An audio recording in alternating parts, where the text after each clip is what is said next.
In this video, I'm going to talk about advanced time management tips for authors.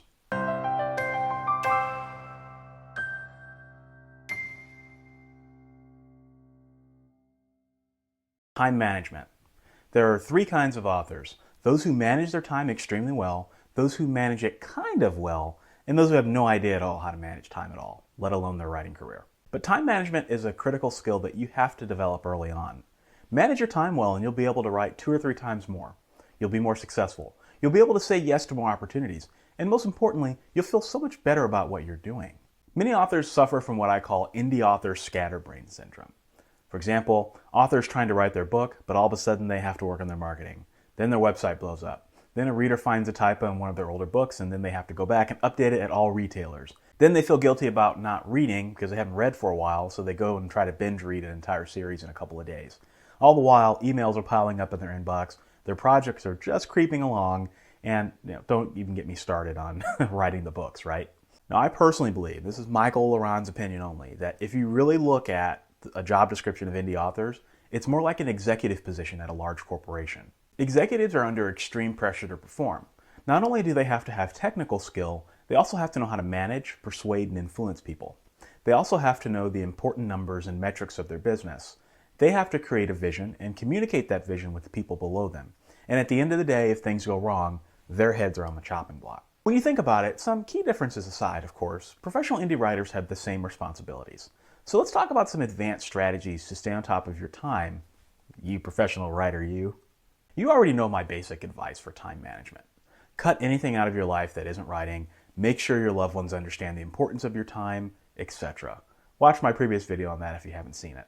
But I'm willing to bet that if you're watching this video, the basics are no longer a problem for you. So here's how to really be a pro. First, put a value on your time.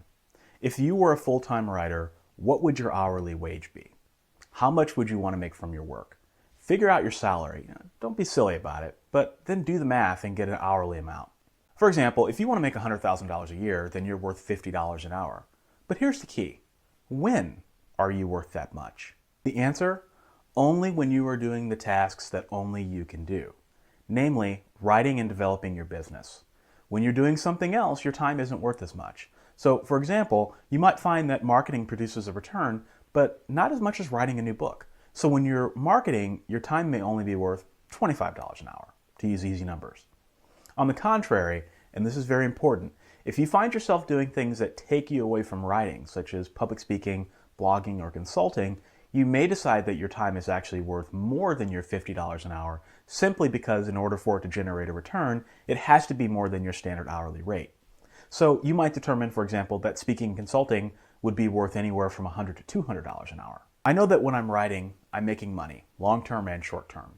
When I'm not writing, I'm probably not making money.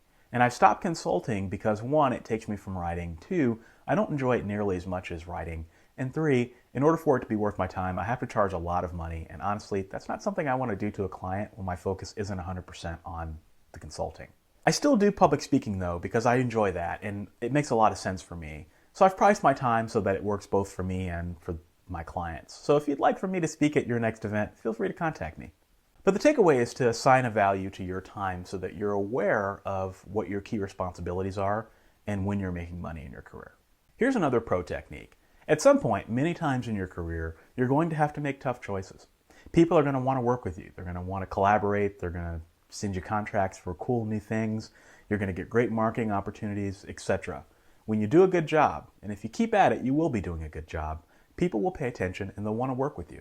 Assuming you have a good BS detector and you know how to screen offers, this is a good thing. But you can't do it all, right? So how do you decide?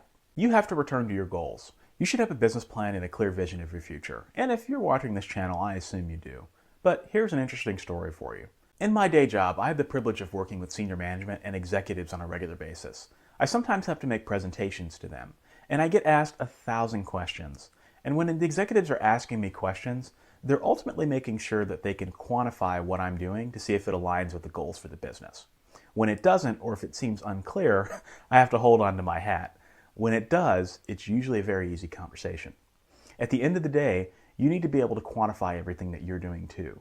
That might be in terms of sales. It could be, like for me with Author Level Up, how many people you're reaching and impacting. Or it could be productivity and how much work you're producing. There are many, many ways to measure your business, and everyone's business is different. But remember what I said about you being an executive? When you're making decisions and you're at a crossroads, think about what will be easier to sell to the executive in the back of your mind at the end of the year. I found that when I do that, the answer is usually pretty clear. I always return to my goals, and I always remember that I have to quantify everything that I'm doing, even when it seems difficult. Doing this will ensure that you pick the right projects and therefore minimize the risk of indie author scatterbrain syndrome. Because the key is to eliminate a lot of the work before it comes to your desk, right? And this is a good way to do it. And a final tip, and this is a simple one, but hard to follow. Sometimes you just need to say no. When you're early in your career, it's easy to say yes to everything. I'm no exception.